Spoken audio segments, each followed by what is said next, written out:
আগের এপিসোডে আমরা কোষে দেখি ২ ক্লাস 10 এর ১৫ অব্দি করেছিলাম। আজকে ১৬ থেকে শুরু করব। দেখো ১৬ তে কি বলেছে? আসলাম চাচা কর্মক্ষেত্র থেকে অবসর নেওয়ার পর ৳১,০০,০০০ পেলেন। ওই টাকার কিছুটা ব্যাংকে ও বাকিটা পোস্ট অফিসে জমা রাখেন। প্রতি বছর সুদ বাবদ মোট ৳৫,৪০০ পান। দেখো এই যে অবসর নেওয়ার সময় যে টাকাটা পেয়েছিলেন, সেটা ২ ভাগে ভাগ করে একটা ব্যাংকে, একটা পোস্ট অফিসে রেখেছেন। তো আমরা জানি না কিন্তু এই ৳১,০০,০০০ কতটা পোস্ট অফিস বা কতটা ব্যাংকে রেখেছেন। আর মোট সুদ কত পান মানে ব্যাংক আর পোস্ট অফিস মিলিয়ে প্রতি বছর মানে ১ বছরে মোট কত সুদ পান সেটা বলে দিয়েছে ৳৫,৪০০। আর কি বলে দিয়েছে দেখো 5% আর 6% ব্যাংকের আর পোস্ট অফিসের সুদের হার বলে দিয়েছে। তিনি কোথায় কত টাকা রেখেছিলেন, জমা রেখেছিলেন। দেখো এক্ষেত্রে কিন্তু আমাদের ধরে নিতে হবে X যেকোনো একটা জায়গায় কত টাকা রেখেছিলেন। মানে ব্যাংকে যদি X টাকা রাখেন তাহলে মোট টাকা ৳১,০০,০০০ তার থেকে যদি আমরা X টাকা বিয়োগ করি বাকিটা হলো পোস্ট অফিসে রেখেছেন। দেখো আমি অঙ্কটা কিভাবে এগোই। দেখো আমি বললাম কি আ মোট টাকা কত? ৳১,০০,০০০। আমি কি বললাম যেকোনো একটা জায়গায় ব্যাংকে আর পোস্ট অফিসে যেকোনো একটা জায়গায় আমি X টাকা ধরে নেব রেখেছেন। আমি ব্যাংকে যেহেতু ফার্স্ট এ আছে, সেহেতু ব্যাংকেই লিখছি। ধরি ব্যাংকে X টাকা জমা রেখেছেন। তাহলে সুতরাং পোস্ট অফিসে কত টাকা রেখেছেন? বাকি টাকা।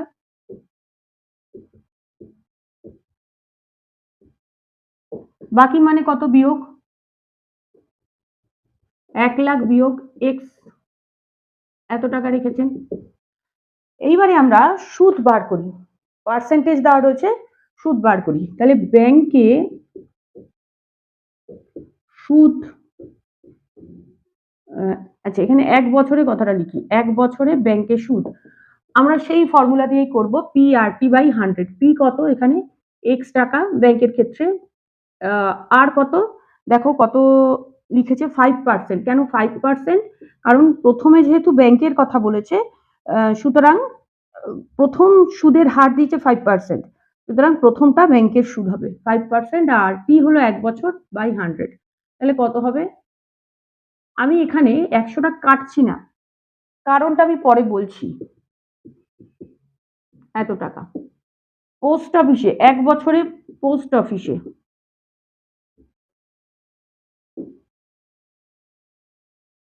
সুদ কত? আবার PRT/100 কিন্তু P এর জায়গায় এখানে কত হবে? ১,০০,০০০ মাইনাস X এই টাকাটা রেখেছিলেন। আর কত হবে?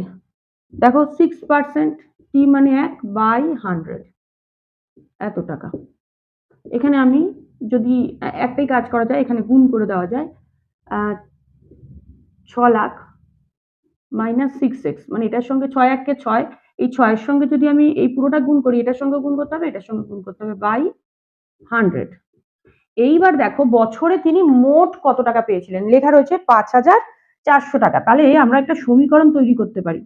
প্রশ্ন মতে ব্যাংকের টাকাটা প্লাস মানে ব্যাংকের সুদ প্লাস পোস্ট অফিসের সুদ সেটা আমরা কি করতে পারি?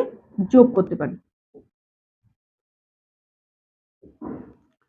5x/100 প্লাস এইটা বাই 100 ইকুয়ালস টু কত? ৫,৪০০ এটাই হলো সমীকরণ। আর সমাধান করতে হবে x তাই তো? x কত? তাহলে দেখো আমি x এই ১০০ টা কেন কাটিনি? এই দুটোর যোগফল ভগ্নাংশের যোগফল যখন করি তখন আমরা হরগুলোর লসাগু করি তাই তো? তো হরগুলোর লসাগু যদি দুটোতেই একই সংখ্যা থাকে তাহলে সেটাই হয় ১০০ আমরা যদি কাটাকুটি করতাম তাহলে কিন্তু এই ১০০ থাকতো না, ছোট হয়ে যেত, একটা ছোট একটা ১০০ তাহলে আমাদের লসাগুটা করতে হতো। এইজন্য আমি করিনি। এবার আমরা ওপরেরটা মুছে দিচ্ছি, এইখানটায় সমাধানটা করি। দেখো এর পরের লাইন হবে এটাকে যোগ করব ১০০ ভগ্নাংশের যোগ বিয়োগের নিয়ম তোমরা ক্লাস 5 এ শিখেছো, যদি না মনে থাকে আবার বলছি এটা কিন্তু আমার এপিসোডে আছে, কোনো একটা এপিসোডে সেটা দেখে নেবে খুঁজে। 5x প্লাস এইটা হলো ইকুয়ালস টু 5400।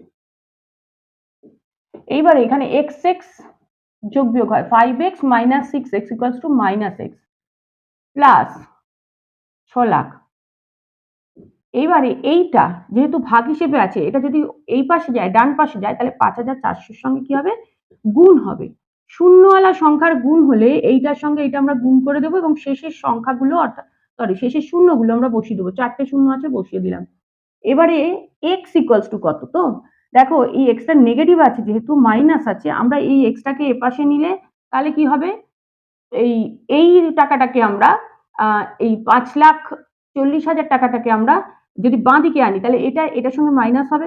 তাহলে আমি ঘুরিয়ে যদি লিখি এক্স ইকুয়ালস টু, আচ্ছা আমি পড়ে দেখাচ্ছি, দেখো তোমরা যদি না বুঝতে পারো সেই জন্য এটা এই পাশে আনছি, সমান চিহ্নের বাঁ দিকে মাইনাস হয়ে আসবে। এই এক্সটা মাইনাস এক্সটা এপাশে গেলে কি হয়ে যাবে, প্লাস এক্স হয়ে যাবে। এইবার তাহলে কি দাঁড়াচ্ছে, এক্স ইকুয়ালস টু এইটা মাইনাস এইটা, তা আমি যদি ঘুরিয়ে লিখি অসুবিধার কিছু নেই, এক্স ইকুয়ালস টু এই দুটোর মাইনাস,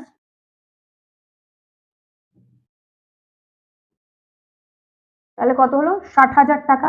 কিন্তু আমি এখানে টাকা লিখবো না, সমীকরণ সমাধানের মধ্যে কখনো আমরা একক ইউজ করি না। এক্সটা আমরা কি ধরেছিলাম, ব্যাংকে রেখেছিল কত, তাহলে আমাকে উত্তর চেয়েছে কোথায় কত টাকা জমা রেখেছিলেন, তার মানে আমাকে ব্যাংকেও কত টাকা জমা রেখেছিলেন জিজ্ঞেস করেছে, আবার পোস্ট অফিসেও। তাহলে সুতরাং ব্যাংকে এক্স টাকা ধরেছিলাম, তাহলে 60,000 টাকা উত্তর বেরিয়েছে, 60,000 টাকা জমা রেখেছিলেন। তাহলে পোস্ট অফিসে কত, 1,00,000 থেকে 60,000 বিয়োগ হবে, তাই তো। সুতরাং পোস্ট অফিসে প্রথমে আমাদের লেখা ছিল 1,00,000 থেকে এক্স বিয়োগ, সেটা পোস্ট অফিসে, তাই এক্স এর মান 60,000, তাহলে 1,00,000 থেকে 60,000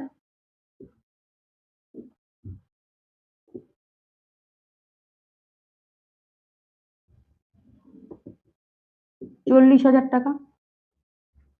এই 40,000 টাকা তিনি কোথায় জমা রেখেছিলেন, পোস্ট অফিসে। এটাই, এই দুটোই উত্তর হবে, কোথায় কত টাকা জমা রেখেছিলেন, একটা 60,000 আর একটা 40,000। দেখো 17-র অঙ্কটা কিন্তু 16-র অঙ্কের মতোই, কিন্তু 16-র অঙ্কের বলেছে যে প্রতি বছর মোট সুদ কত, আর 17-র অঙ্কটার পার্থক্য কি বলেছে, যে 2 বছর পর মোট সুদ কত। মানে আগেরটা যেমন 1 বছরে আমরা সুদ বার করে নিয়েছিলাম আলাদা আলাদা, এখানে কি করব, 2 বছরে সুদ বার করে নেব। দেখো তোমরা নিজেরাও এটা করতে পারো, আমি তাও করে দিচ্ছি। আমি এখানে লিখবো কি, 10,000 টাকা লিখি। ধরি প্রথম ব্যাংকে, এখানে কিন্তু দুটোই ব্যাংকের কথা বলেছে, তাহলে প্রথম ব্যাংকে জমা রাখেন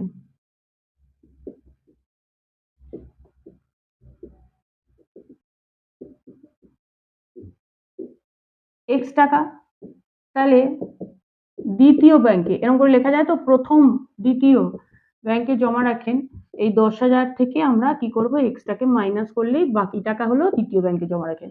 এবার প্রথম ব্যাংকে 2 বছরের সুদ, তাই তো, 2 বছরে সুদ, পি/টি বাই 100, পি হলো কত, এক্স, আর কত পার্সেন্টেজটা দেখে নেবে, পার্সেন্টেজটা হলো 6%, আর টি হলো কত, আগেরটায় 1 বছর ছিল, এটা 2 বছর বাই 100। এটাকে আমরা আবার সেই 100 কাটবো না, 12x বাই 100, এত কিন্তু টাকা লিখতে হবে যেহেতু আমরা এক্স টাকা ধরেছি। দ্বিতীয় ব্যাংকে 2 বছরের সুদ কত, দ্বিতীয় ব্যাংকের টাকাটা 10,000 মাইনাস এক্স ইন্টু পি, আর কত এখানে 7%, টি মানে সময় 2 বছর বাই 100।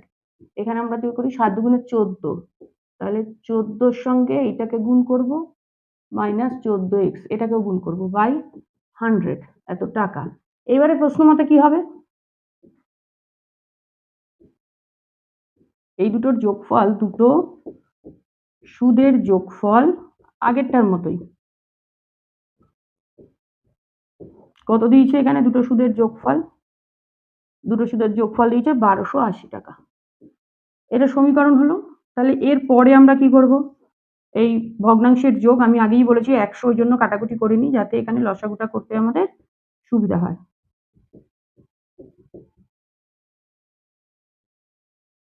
আচ্ছা, ওপরটা মুছে দিচ্ছি।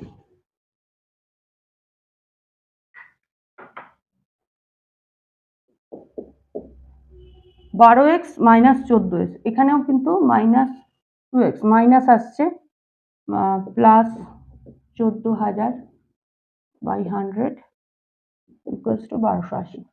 এবার আমি কি বলেছিলাম, কোনাকুনি গুণ করে দেবো, এটা উপরে থাকবে।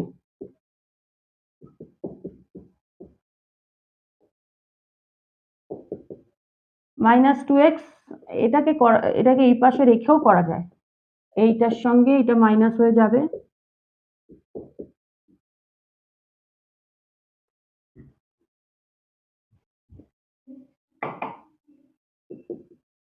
x ইকুয়ালস টু এটা মাইনাস করলে হলো, দেখো এখানে হয়েছে মাইনাস 12,000, এই দুটো বিয়োগ করে বড়টার গায়ে মাইনাস বলে আমি এখানে মাইনাস দিলাম, আর এইখানে এক্স এর সঙ্গে মাইনাস টুটা গুণ হিসেবে ছিল, এটা এই পাশে আসবে মাইনাস 2 ভাগ হিসেবে। এইবার আমরা কাটাকুটি করব, কিন্তু মাইনাসে মাইনাসে কেউ কেটে দেবে না, ভাগের নিয়মে কিন্তু মাইনাস মাইনাস কাটা যায় না, ভাগের নিয়মে দুটো সেম সাইন থাকলে প্লাস হয়ে যায়, সেই জন্য আমরা আর প্লাস সাইনটা লিখবো না। এক্স এর ভ্যালু বেরোলো, অর্থাৎ প্রথম ব্যাংকে কত টাকা রেখেছিলেন বেরোলো। তাহলে সুতরাং প্রথম ব্যাংকে 6,000 টাকা ও দ্বিতীয় ব্যাংকে কি মোট তো তার কাছে 10,000 টাকা ছিল, তাহলে 10,000 মাইনাস এক্স আমরা লিখেছিলাম, 10,000 মাইনাস এক্স এর জায়গায় কি হবে 6,000 হবে, এটা কত হবে 4,000 টাকা। প্রথম ব্যাংকে এত টাকা ও দ্বিতীয় ব্যাংকে এত টাকা রেখেছিলেন, এটাই উত্তর হবে। 18 অঙ্কটা দেখো, একটা গোটা বছর ধরে একই রকম টাকা রাখেননি, কি বলেছেন, কোনো ব্যাংকে বার্ষিক 5% সরল সুদ দেয়, ওই ব্যাংকে দীপু বাবু বছরের প্রথমে 15,000 টাকা জমা দেওয়ার 3 মাস পরে 3,000 টাকা তুলে নিলেন। তাহলে দেখো 15,000 টাকা প্রথমে জমা দিয়েছিলেন, কিন্তু সেটা কত মাস কেটেছে 3 মাস, তারপরে 3,000 টাকা তুলে নিলেন, তাহলে 15,000 থেকে 3,000 কমে গেল, মানে বিয়োগ করতে হবে, অত হাজার টাকা মানে বিয়োগফল যেটা হবে সেটা তারও পরের 3 মাস অবধি খেটেছে, কারণ তারও পরের 3 মাস পরে আবার তিনি 8,000 টাকা জমা দিলেন, তাহলে ওই বিয়োগফলটা যা হয়েছিল তার সঙ্গে আবার 8,000 যোগ করলে তারপরে বাকি বছরটা ওই টাকা খাটবে, এরকম করে আমাকে ভাগ করে এক্ষেত্রে টাকাটা দেখাতে হবে। দেখি কি হয়।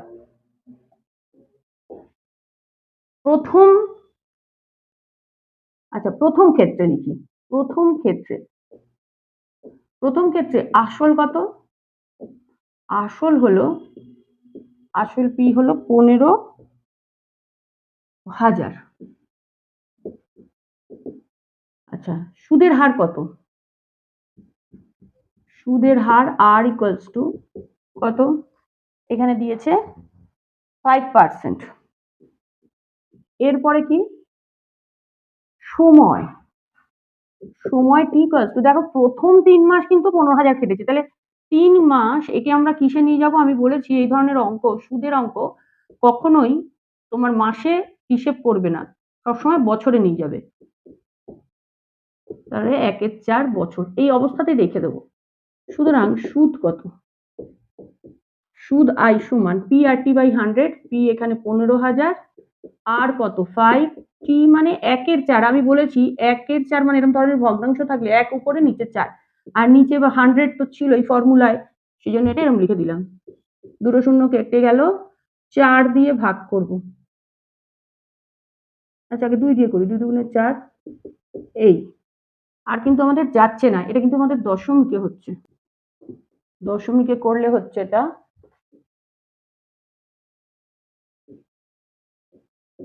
এইখানে দেখো এইখানে মিলে যাচ্ছে 0.5 কিন্তু যেহেতু এটা টাকার হিসেব 187.50 কথাটা লিখবো, সবসময় টাকা পয়সার ক্ষেত্রে দশমিকের পরে আমরা দুটো ডিজিট লিখি, দুটো অঙ্ক লিখি, একটা হলো 5 হয়েছে, আরেকটা তো নেই, শেষে শূন্যর দাম নেই বলে আমরা শেষে শূন্যটা লিখতে পারলাম, অর্থাৎ এক্ষেত্রে মানে 50 পয়সা। যাই হোক, দ্বিতীয় ক্ষেত্রে এবার আমরা হিসেব করব। দ্বিতীয় ক্ষেত্রে আসল কত, আসল না লিখে খালি পিও লিখতে পারতাম, যেহেতু এখানে রয়েছে পি। তৃতীয় ক্ষেত্রে কি 3,000 টাকা তুলে নিয়েছিলেন, তাহলে 15,000 থেকে 3,000 মাইনাস হবে, তাই তো 12,000 টাকা, এই 12,000 টাকা সুদের হার কত, আর ইকুয়ালস টু 5% হারেই কেটেছে, আর সময় টি ইকুয়ালস টু বাকি 3 মাস, অর্থাৎ এই 3 মাস ধরবো। 3 মাস মানে আমরা আগে হিসেব করেছি 3 মাস মানে একেবারে লিখে দেবো 1 এর 4 বছর, কারণ আমাদের আগে হিসেবটা দেখানো আছে। তাহলে এক্ষেত্রে I ইকুয়াল টু সুদ ইকুয়ালস টু কত হবে, PRT বাই 100। এক্ষেত্রে পি আর মানে হলো 5, টি মানে 1 আর 4 আর 100 তো ছিলই।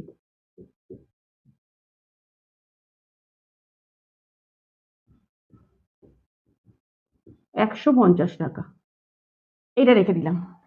আচ্ছা, এইবারে আমরা তৃতীয় ক্ষেত্রে করব। তৃতীয় ক্ষেত্রে কি হবে, এইগুলো আমরা রেখে দিই লেখাটা।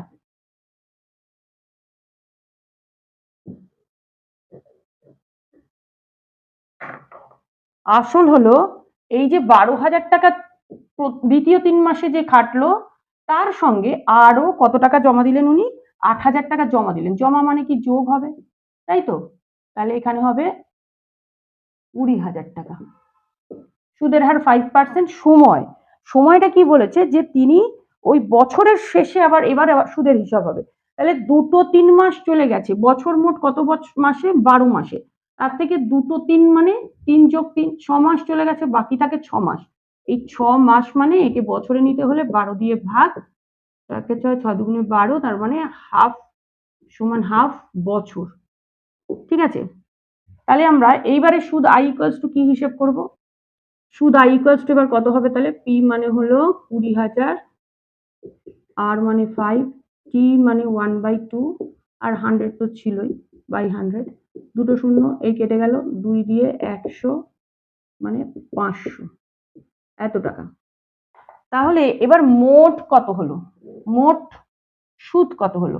দেখো প্রথমটা ছিল, এখানে 1 বছরে কথাটা লিখি, কারণ এই যে মাসের হিসেবগুলো করেছি সেখানে টোটাল 1 বছর, 1 বছরে মোট সুদ কত, 187.50 টাকা। দ্বিতীয়টা হচ্ছে 150 টাকা। এখানে যেহেতু পয়েন্টের পরে কিছু নেই আমরা শূন্য দিলাম যোগের সুবিধার জন্য। আর পরেরটা হলো 500 টাকা। এবারে এটা কি করব, আমরা যোগ করে ফেলবো, 837.50 টাকা। দেখো এই সুদ বেরিয়ে গেল। এবার সুদ আসল চেয়েছে। সুদ আসল কত হবে, আমরা আগেই বলেছি আসলের সঙ্গে সুদ যোগ করলে সুদ আসল হয়।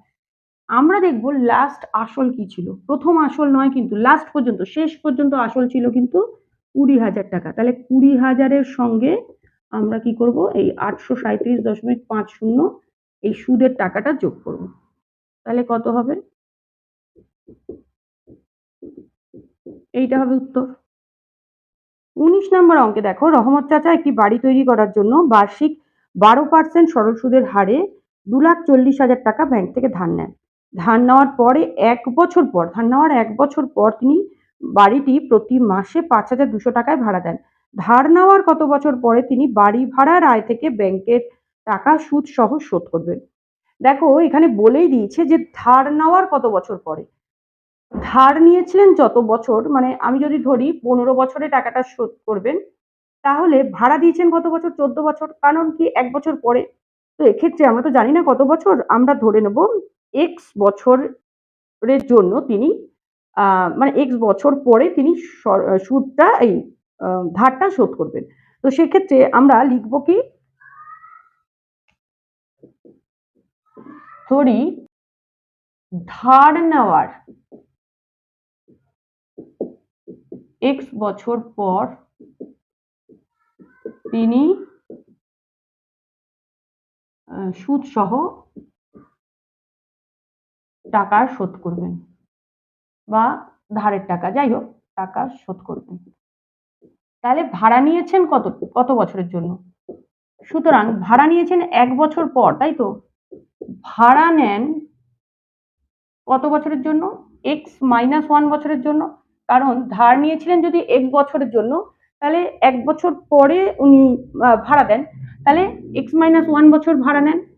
সুতরাং x-1 বছরে তার ভাড়া কত হয়, তার ভাড়া কত হয়, কত টাকা করে ভাড়া নিয়েছিলেন, 5,200 টাকা। তাহলে 5,200 টাকা 1 মাসে, কিন্তু দেখো লেখা রয়েছে প্রতি মাসে, তাহলে বছরে কত, 12 দিয়ে গুণ, 12 মাসে 1 বছর, এবং এটা হলো 1 বছরের। তাহলে x-1 বছরে কত, x-1 গুণ হবে। এই জায়গাটা কিন্তু বুঝতে হবে যে এক মাসে ৫,২০০ টাকা ভাড়া এবং এক মাসে এক বছরে কত মাস? ১২ মাস। তাহলে এক বছরে তিনি কত ভাড়া নিয়েছিলেন? ৫,২০০ র সঙ্গে ১২ গুণ ১২ মাসে ১ বছর। কিন্তু তাও হলো না। কত বছর নিয়েছিলেন? x - 1 বছর। এটা যদি ১ বছরের ভাড়া হয় তাহলে x - 1 বছরের ভাড়া কত? x - 1 টাও এর সঙ্গে গুণ হবে এবং এখানে কিন্তু আমরা লিখব টাকা। এই টাকাটাই সুদ নয়, মানে সুদ সহ আসল নয়, সুদ আসল। এই টাকাটা দিয়েই তো উনি ব্যাংকের টাকা শোধ করেছেন। তাহলে এক্ষেত্রে আমাদের ব্যাংকের সুদ আসল বার করতে হবে। আগে ব্যাংকের আসল ব্যাংকের সুদ বার করি। ব্যাংকের সুদ I equals to PRT/100। P কত? P হলো কত লাখ টাকা ধার নিয়েছিলেন? 2,40,000। এই 2,40,000 আর কত? 12। আর T হলো x বছরের জন্য বাই 100। এই যে সুদের টাকা এটার সঙ্গে আমরা আসল যোগ করব। কেন? আমাদের সুদ আসল লাগবে। এই সুদ আসলই শোধ করেছিলেন ভাড়ার টাকা দিয়ে। তাহলে সুদ আসল কত? আমরা আসল হলো 2,40,000 এর সঙ্গে এইটা যোগ করব, মানে সুদটা। আচ্ছা একটু ছোট করে নিই, আর কাটা যায় না, তাই তো? তাহলে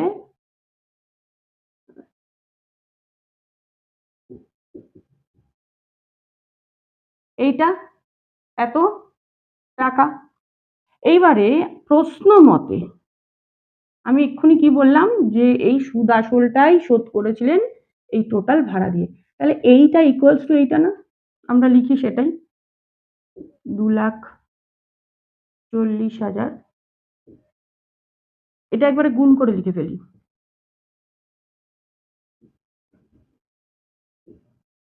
ইকুয়ালস টু এইটা, এটাও আমরা গুণ করে দিই।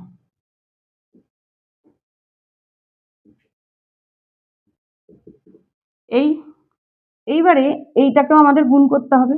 এর পরের লাইন হবে, এটাকে লিখেছি ইকুয়ালস টু, এটাকে গুণ করে দিয়েছি, এর সঙ্গে এটা গুণ করেছি, এটার সঙ্গে -1 গুণ করেছি। তাহলে এটা হচ্ছে। এইবার এক্স ওয়ালাগুলো সব একদিকে, সমাধানের নিয়ম এটা তোমাদের শেখাতে হবে না। যদি মনে না থাকে তাহলে আমার সমাধানের এপিসোড আছে, ওটা দেখে নেবে। এটা প্লাস ছিল, কিছু চিহ্ন নেই, মানে আমরা কিন্তু আগের সাইনটা দেখব। আগের সাইন কি আছে? প্লাস। এটা মাইনাস হিসেবে এদিকে যাবে। আর সংখ্যাটা, এই সংখ্যাটার আগে প্লাস ছিল, এটা এই পাশে যাবে মাইনাস হিসেবে। এইটা যেরকম ছিল সেরকম থাকবে। আচ্ছা এইবার এটা দেখো কি হলো, এই দুটো যোগ করে, দুটোই যেহেতু মাইনাস আছে সেহেতু আমাদের যোগ করতে হয় জানি, এই দুটো যোগ করে এইটা হলো। কিন্তু বড়টার আগে যে সাইন, সেই সাইনটাই বসবে, যেখানে এখানে দুটোই মাইনাস, অর্থাৎ কোনো চিন্তা না করে আমরা মাইনাস বসিয়ে দিয়েছি। আর এই দুটোর এর আগে মাইনাস, এর আগে কিছু নেই, মানে প্লাস, অর্থাৎ বিয়োগ হবে। এই দুটো সংখ্যা বিয়োগ করে এইটা হয় আর এক্স বসে। বড়টার গায়ে যে চিহ্ন সেই চিহ্ন বসে। যেহেতু ৬২,৪০০ ২৮,৮০০ থেকে বড়, সেহেতু বড়টার গায়ে মাইনাস সাইন আছে, তাই মাইনাস বসলো। এবার x ইকুয়ালস টু আমি বার করবো এইখানে। x ইকুয়ালস টু, দেখো এই সংখ্যাটা বাই এই সংখ্যাটা আসবে, কারণ x এর সঙ্গে এই সংখ্যাটার মাঝখানে কোনো চিহ্ন নেই, অর্থাৎ এখানে গুণ চিহ্ন। তাহলে ডান দিকে আসলে সেটা হয়ে যায় ভাগ চিহ্ন, বাই এইটা। x ইকুয়ালস টু এইটা হলো। এবারে আমরা ভাগের, এই মাইনাস মাইনাস অনেকে কেটে যায়, কাটবে না কিন্তু, কারণ ভাগের নিয়ম অনুসারে দুটো একই সাইন থাকলে প্লাস হয়ে যায় এবং প্লাসটা আমরা লিখি না। আর এইটা কাটাকুটি হয় পুরোটাই 9 দিয়ে, অর্থাৎ x ইকুয়ালস টু বেরোলো +9 বা শুধু 9, প্লাসটা আমরা লিখলাম না। x আমরা কি ধরেছিলাম? x ধরেছিলাম তারা সে কত বছরের জন্য ধার নিয়েছিল। দেখো এখানে লেখা রয়েছে যে তিনি বাড়ি ভাড়ার আয় থেকে ব্যাংকের টাকা সুদসহ শোধ করেন ধার নেওয়ার কত বছর পরে। আমরা ধরেছিলামই ধার নেওয়ার x বছর পরে, সুতরাং ধার নেওয়ার 9 বছর পর তিনি টাকাটা শোধ করেন, তাই তো? এটাই উত্তর। বোঝা গেল? এই 20 নম্বর অঙ্কটা অনেকবার কিন্তু মাধ্যমিক পরীক্ষায় এসছে।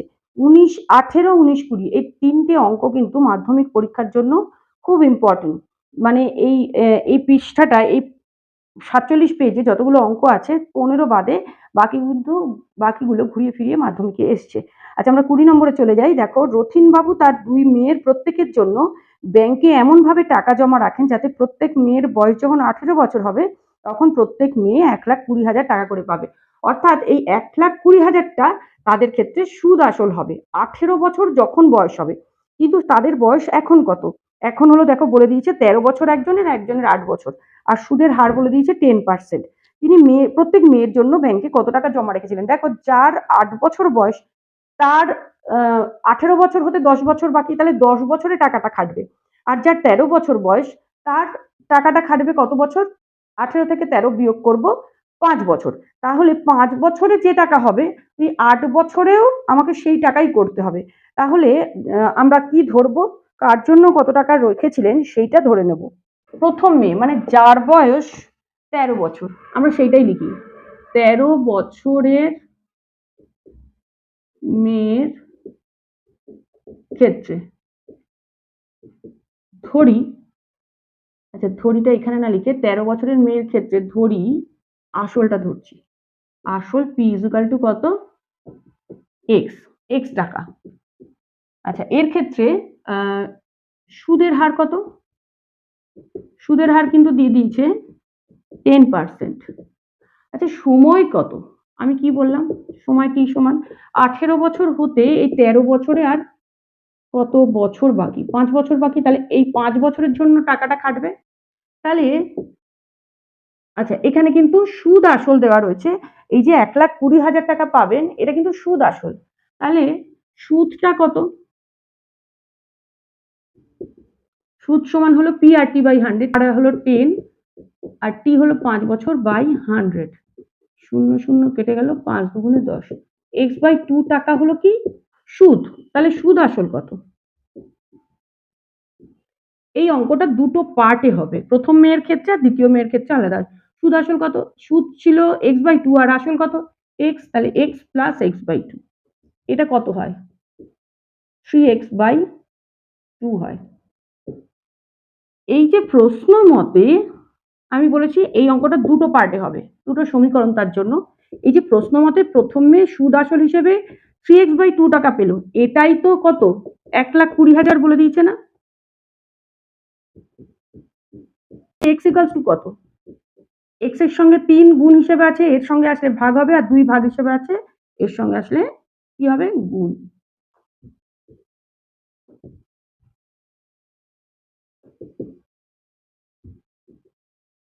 কত টাকা হলো? 80,000 টাকা।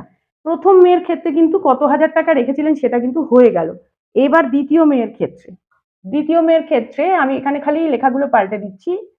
আসল কত হবে? যেহেতু একটা মেয়ের ক্ষেত্রে আমি এক্স ধরেছি, তাহলে কিন্তু দ্বিতীয় মেয়ের ক্ষেত্রে আমি এক্স ধরতে পারবো না। দ্বিতীয় মেয়ের ক্ষেত্রে আমি ধরে নিলাম ওয়াই, এবং এটা কত বছরের মেয়ের? 8 বছর যার বয়স। 8 বছরের মেয়ের ক্ষেত্রে আসল ধরি ওয়াই টাকা। সুদের হার একই রয়েছে, সময়টাও কিন্তু পাল্টে যাবে।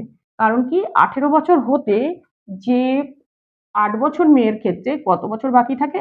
10 বছর। তাহলে সুদ কত হবে এক্ষেত্রে?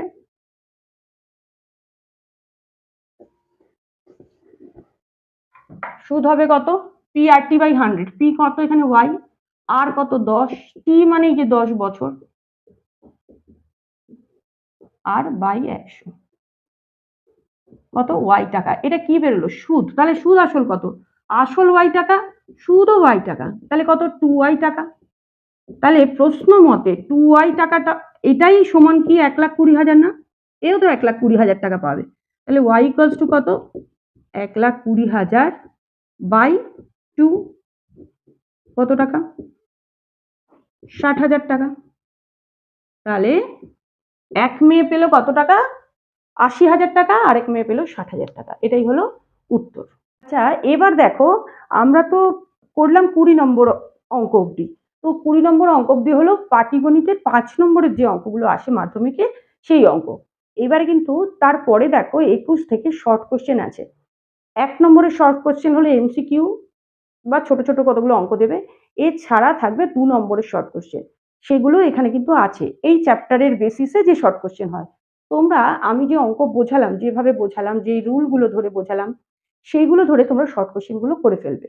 শর্ট কোশ্চেনগুলো আমি করে দিলাম না, তোমরা নিজেরা করে এমসিকিউর উত্তর তো বইতেই দেখতে পাবে, তোমরা মিলিয়ে নেবে। আর যে অঙ্ক শর্ট কোশ্চেনে যে অঙ্ক বুঝতে পারবে না বা আটকাবে, সেটা তোমরা কমেন্ট বক্সে লিখে জানাবে, আমি অবশ্যই চেষ্টা করব তার উত্তর দিয়ে দিতে। আজকে এই পর্যন্ত।